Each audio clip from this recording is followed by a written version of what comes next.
I want to talk to Matt, who's calling in from Maryland. We don't often get those Maryland calls. It's such a small state, but I'm so glad we're talking to you tonight. Matt, what's going on? Hey guys. Yeah, so what's on my mind is in regards to abortion or just anything really. I think it's important to kind of take into account the mindset of the people that you're talking to. And so one theist argument that I've heard, which is pro-choice, is and it was actually an article I read from a Christian. I forget where I read it, but basically he was saying, like, I wouldn't expect a Christian to be forced to follow Sharia law, so why should we expect non-Christians to follow, the Bible or anything like that? So yeah, I just wanted to get you guys' take on that, and then if you have any other sort of a theist-framed pro-choice arguments that, or just anything you would find theists would find convincing. Interesting. Well, you're reminding me actually of a wonderful conversation that I had one time with a Presbyterian minister, and that was really great. He helped me understand Calvin and Calvinism a whole lot better. And one of the things that he said is that, well, being a Christian is hard. It's supposed to be hard. These rules don't necessarily apply to other people. They apply to us. And the whole idea that, the rest of the world should follow Christian laws because that's what everybody should do, he said that really didn't apply to Presbyterians. That, as I said, the idea there is, well, first of all, any of the Calvinist religions do not believe that you're going to get into heaven by doing good works. It's all foreordained. But that's a theistic discussion for another day. But the point is, they believe that they should, be good in order to live as Christ lived, and to do good in the world because doing good is good. And the idea that you obey certain rules because you are a Christian, as I said, it's not that everyone should do it, but that Christians are held to these rather high standards.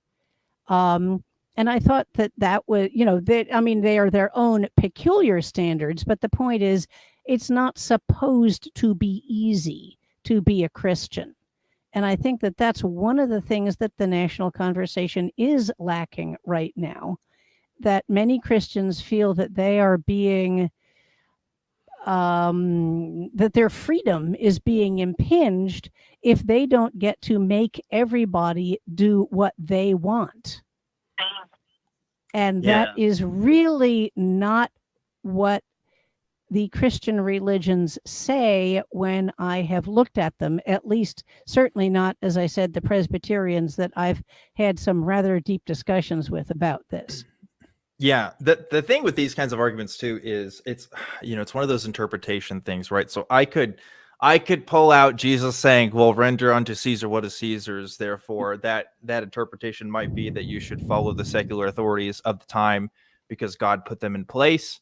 But there's always going to be some people that say, well, if you look at the Greek, it's actually saying X, Y, and Z, and we need to look at it this way.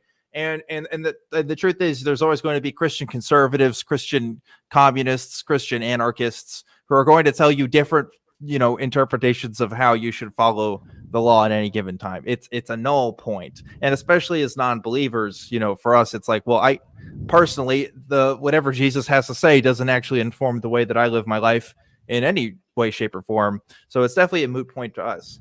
Right. I could argue as putting my Christian hat on and give some sort of theological reason as to why you should follow this particular secular order. But at the end of the day, you can always point out the fact that Christians are not supposed to be of this world. And, like Dr. Hafer said, like there's this sort of cosmic struggle, this narrative that's in place of Christians fighting against what's supposed to be worldly morality, and the abortion issue is the perfect sort of playing ground for that. And it's what people in churches will cite as an example of something you should be actively fighting against, giving people the courage to go up in front of abortion clinics and protest all day and intimidate women and pregnant people into not having these things happen. So under their worldview, they're going to have, they can find a moral way to justify their way of doing things, like you can with any sort of religious position. So it's kind of a moot point. I think I would try to reframe the conversation into, because you can always talk about, morality is always going to be an open question in my mind. I'm not someone who believes that we know all moral facts at all given point of time. And I think people will continually develop of what their sense of morality is, because it's basically pure association in my mind. But I think you can find common ground with people and figure out where the harm comes in doing things like that. It's almost like when talking about with LGBT rights and things like that, even, not having LGBT people, or really, anybody who is of a different sexual orientation, rather, want to have their right to have their own marriage, doesn't have, you can have that institution without any interpretation from Christianity at all, and still make it work and still have it exist. I think you can do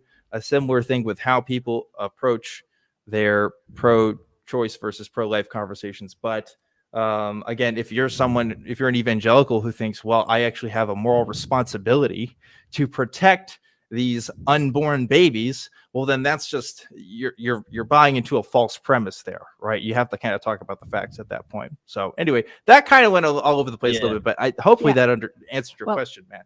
I'd like to add something a little bit to that, because one thing that I think is really important is just to acknowledge, I mean, I'll speak for myself here, but I think I can speak for most people in saying, I am not a mind reader. I do not have extrasensory perception. Even though I'm talking to Dan right now, I do not actually know what Dan is thinking. I cannot crawl around in his head and know what he is thinking right now. So therefore, why would I or anybody claim that they know what God wants? If I can't read Dan's mind, how could I possibly have the temerity to think that I can read God's mind? Because your heart's not open to what the Lord is pouring into you. Dr. Hafer, come on. No, but that's just my ego. That's just my saying, of course, this is what I want. And so I say, this is what God is telling me. And God's not there to fight back. So it's very convenient that way. But what's interesting is that you can nearly always corner religious people on this one, because there is the old saying about God moves in mysterious ways. Eventually, nearly everybody admits that actually they don't know what God is thinking. I remember, reading an interview with Rick Warren where eventually he said, no, to be completely honest, I don't know what God wants either. But he's perfectly happy to tell lots of other people that he knows what God wants, but when cornered, he'll admit that he doesn't. And because we can't. And I think that's actually a very good way of looking at it. For sure. Matt, what are your thoughts? That's a really interesting point. It reminds me of I've heard of where they'll do a thing where they'll brain scan people and they'll ask them to think of what their beliefs are or what they're thinking or something like that, and what someone else's beliefs are and what God's beliefs are. And the part of the brain that lights up for what they think other people's beliefs are is a different area, but it's the same area for God and for their own beliefs and what God's beliefs are. So I think that's a really interesting related sort of point. I've heard the God study in too. Our image. Sorry. Go ahead. Oh no, I've heard the study too. I wanted to qualify because I was trying to figure out where is that from, because I don't know which. I wanted to say it was the Templeton Foundation, but I don't think they're the one that just so people could look that up. But yes, I'm familiar with the study that you're talking about, and also to quickly echo Dr. Hafer, yes, I'm in the same opinion. I think that God is a man-made thing that sometimes we construct based on our own ego or based on, other things. But yeah, definitely outside of the construct of people, it doesn't exist outside of the people's minds, and we shouldn't legislate off of that. But some people don't feel the same way. So, But that study is really Yeah. interesting. Yeah. I'm glad to hear about it. yes, for sure. Yeah, Matt, it's really interesting. I definitely recommend people look at it. But if I could just maybe put a little tail end on the abortion thing, I think you guys both kind of made a similar and probably really good point that it's kind of hard when you're just talking about a general theist or Christian or whatever. It really depends on who you're actually talking to. But I did kind of find, I mean, obviously, if someone's starting with the first principle that abortion is bad, you're probably not going to reach them. But as a sort of general theist argument for religions who wouldn't see themselves as needing to be forced to follow other religions, I kind of thought that was a good argument. But no, you guys made really great points. So thank you. Yeah, and to your point there too, Matt. Yes, it's going to matter in context based on what kind of Christian you're talking to, but I still do think that you can have this conversation based on very secular premises that don't have to do anything with God. I mean, if you believe you're under a moral obligation to stop babies from being harmed, I'm just using the word babies there, right? And you think that in the process of abortion that there is harm happening to that fetus, then you can talk about whether that harm is actually happening or not. And if you can demonstrate materially that harm isn't actually happening, I think you can make a perfectly secular case there as to why it shouldn't be considered wrong. If you're, of course, citing, it's wrong based on this specific religious indicative, which, by the way, the Bible does not have. There is no specific line in the Bible that says abortion is wrong. That's not a thing. If anything, Old Testament, there's at least one interpretation of, I think it's Numbers 14, of a priest's ritual